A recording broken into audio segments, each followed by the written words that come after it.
Yes, so I'm here on behalf of the HPTN 071 PopART study and the whole study team.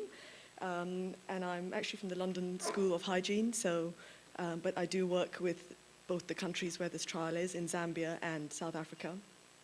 So I'll give you an overview of the PopART trial design and a summary of the progress of the various research components within the trial, and describe a bit the implications of the changing national guidelines, which is what we were sort of asked to expand on for this session, and share with you some experiences gained from the first year. Now, this is a data-free zone, my presentation, because we're still in the process of data cleaning and analysis, so I'm not at this stage able to share data with you. So some of you have seen this and are familiar with this, and apologies for any repetition, but as some of you may not have seen it, PopART is a 3-arm cluster community randomized trial with 21 communities, and the total population across those 21 communities is the same size as all of Swaziland, I've learned today. So it's a 1.2 million total population. And we have communities sort of dotted across Zambia, so 12 communities in Zambia across the whole country, and 9 communities in the Western Cape in South Africa. And these communities are divided into 3 arms, Arm A, Arm B, and Arm C. And if I start by drawing your attention to Arm C, so that's the control arm, the comparator arm, in that arm we provide, well, not we, because this is through existing systems, the standard of care is provided at current provision levels, including ART according to national guidelines. And then if we swing across to your left to the Arm A, which is the full PopART intervention package, which includes immediate ART irrespective of CD4 count, just to expand on what that PopART package entails. Can you still hear me if I stand here? I can't quite see. Is that better? Yeah. So the PopART intervention package consists of annual rounds of home-based voluntary HIV testing by community HIV care providers, and we refer to them as CHIPs. And so these CHIPs, cadre of staff, also do health promotion, active referral, and support for retention in care for the following. So that's VMMC, PMCT, HIV treatment and care for all positive individuals, promotion of sexual health and TB services, and condom provision. And in Arm A, as I've mentioned, when clients, community members who are HIV positive get to the local health center, so this is Ministry of Health health center, then they will start ART irrespective of their CD4 count. And now we then look at Arm B, it's all of those things above for the PopART intervention package, most importantly the door-to-door home-based testing. But ART now is initiated according to prevailing national guidelines. So the key goal of the PopART trial, our primary objective, is to examine the impact of the universal test and treat model on population-level HIV incidence after 3 years of our intervention. So the HIV incidence will be measured in a randomly selected population, which we refer to as the population cohort, or the PC for ease, which will be about 50,000 individuals. So that's approximately 2,500 to 2,500 individuals from each of the 21 communities who are randomly selected.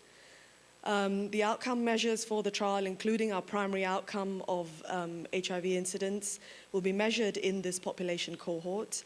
And in addition, a number of the key secondary outcomes will also come from this cohort, as well as from process measures from delivery of the intervention community-wide, so the delivery of testing, referral into care, uptake of treatment, and so on. This diagram illustrates, I won't go through all of it in detail, but essentially in middle of 2013, we started with mapping of the communities to identify numbers and so on. And then towards the end of 2013, although really it only started in earnest in 2014, we started with our intervention, and at the same time recruitment of the research cohort. That's the orange and yellow there. Other key things to highlight lower down, the yellow case control study. So we've got a number of case control studies nested within the wider trial to evaluate the acceptability of the two key interventions, so the testing and treatment interventions. And then also to mention the social science component, which is looking at a number of things my colleagues have already mentioned about stigma, healthcare workers' attitudes, community members' attitudes to trial interventions and so on. Also not shown on this diagram, but key, is the health economics component, which is led from Imperial College, as well as mathematical modeling, which is using empirical data as it emerges to provide us with longer-term projections for how this might serve to reduce HIV incidence. So looking then again at comparing the trial arms. So in Arm A, it's universal test and treat. In Arm B, it's universal test but treat according to national guidelines. And Arm C is test according to national guidelines and treat according to national guidelines. So what then are the implications of changes in treatment guidelines? So when we started, the treatment initiation threshold was the CD4 of 350. And over time, it changed earlier in Zambia, and subsequently in South Africa, it changed to 500, as you all know. And so there were concerns. I sort of list these two as key ones, and I call it ethical issues. By that I mean there were people who were concerned about whether in our non-intervention arms, whether we would be raising the threshold to, or lowering the threshold, I should say, to 500. And indeed, we do. That was always the design of the trial, was to follow national guidelines as they change. And then that sort of left the other question about study power and the differences. So, of course, with a lowering of the threshold to 500, it brought it much closer to our intervention arm of immediate treatment. So what are the implications of that? So in this slide, you see the Arm A versus Arm C comparison. And so, as I said, universal test and treat versus standard, that's the sort of two extremes. And you'll see the estimated study power there in red, where it's essentially unchanged. And essentially, the explanation for that is that in Arm C, as we've seen throughout this workshop, given that people are still starting ART at well below recommended thresholds, whether it was 350 or 500, it didn't make a difference to what the difference would be. If we then look at Arm B versus Arm C, now here we're comparing universal test but treat according to national guidelines versus the standard of care. And here, I think it seems counterintuitive, but here the study power has now gone up after the change to 500 from 48% to 75%. And that is because the added benefit from the universal testing and identifying people earlier, which then enables them to start treatment, that added benefit, so they really benefit from the improvement in the guideline, if you like, or the change to 500 versus the standard of care. Finally, we have Arm A versus Arm B. So this is comparing our two intervention arms, a bit like the design in the TaSP trial, where there are two arms. This is what these two arms are comparing, where it's universal test and treat versus universal test and treatment according to national guidelines. So here we've taken a hit. Study power has gone down, but still to not, dismal level. So it's gone from 96% to 68%. This slide actually just summarizes all of that, and mainly just to say that the change in guidelines only moderately affects our ability to detect differences between arms and essentially between the two intervention arms, but not with the control arm.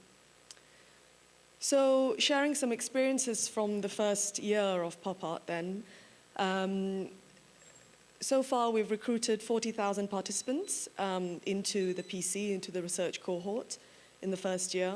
So this falls slightly short of our target of about 50,000. So in the coming second year, we're going to be recruiting, topping that up in the communities where we were well below the required sample size that was needed. I can share that it's been a challenge to recruit participants in some communities, particularly in more affluent communities, it seems, where people are more reluctant to give you an hour of their time, and or who may not be at home in the first place, mostly during the day when we're trying to find them. There's anecdotal evidence, so feedback from field teams that household members are reluctant to provide venous blood. So we're taking blood samples for research because there's no direct benefit. We're not providing any material incentives. There have been significant challenges in electronic data capture, which could take an hour in itself trying to summarize those. But needless to say that we've learned a lot from them. There are great benefits from having immediate sort of data collection, but there are pitfalls which we've learned from and will hopefully not fall into the same again next year. And then I'd say that the strict adherence to rigorous design and research ethics, which has ensured quality, has added barriers to recruitment in that, so for example, to recruit into the PC, we randomly select a household in the community, and then from that household, the device in real time randomly selects one household member. What that means is if you're at the household and everybody else is at home and willing to participate, but the one randomly selected individual isn't, then you haven't found the person you needed to, and you've got to come back and all the rest of it. So that's proved quite challenging, but we're pressing on. Intervention delivery then. So uptake of testing is high overall. Like I said, I'm not presenting data, but it's somewhere between 250,000 and 300,000 who've been tested. Men are more difficult to capture at home, but when encountered are almost as likely to engage as women, is what we've found, in terms of consenting to the intervention and testing and accepting referrals and so on, except when it comes to VMMC. Yeah, just to say that, so for example, I mean, some of you here will be more aware of this than I am, but in South Africa, the Xhosa-speaking communities, it's taboo for a woman to speak to a man about his circumcision experience, for example. So there have been challenges that we may not have sort of anticipated, which are different between countries and communities as well.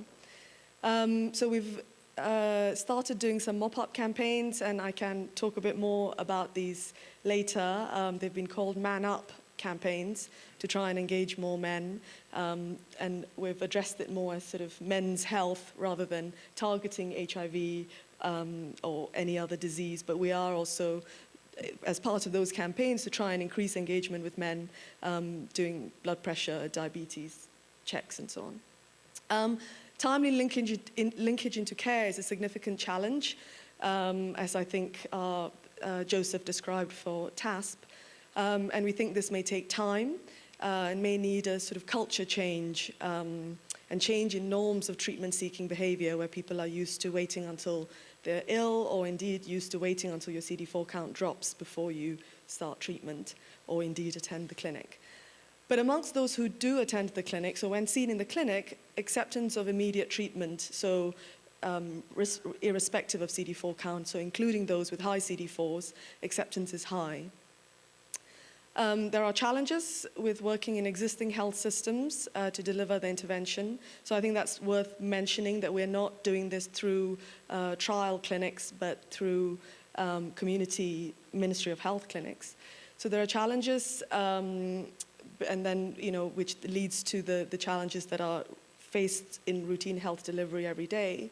But it has provided opportunities to engage local partners from the start, and in the end, if we take this forward, it is local partners who'll be taking this forward. And that means that it greatly enhances the generalizability of our findings. So I'll end then with a nod to the research collaborators, the government agencies, and the implementing partners, as well as the funders, and with thanks to research participants, their families, and the communities involved with PopART. Thank you.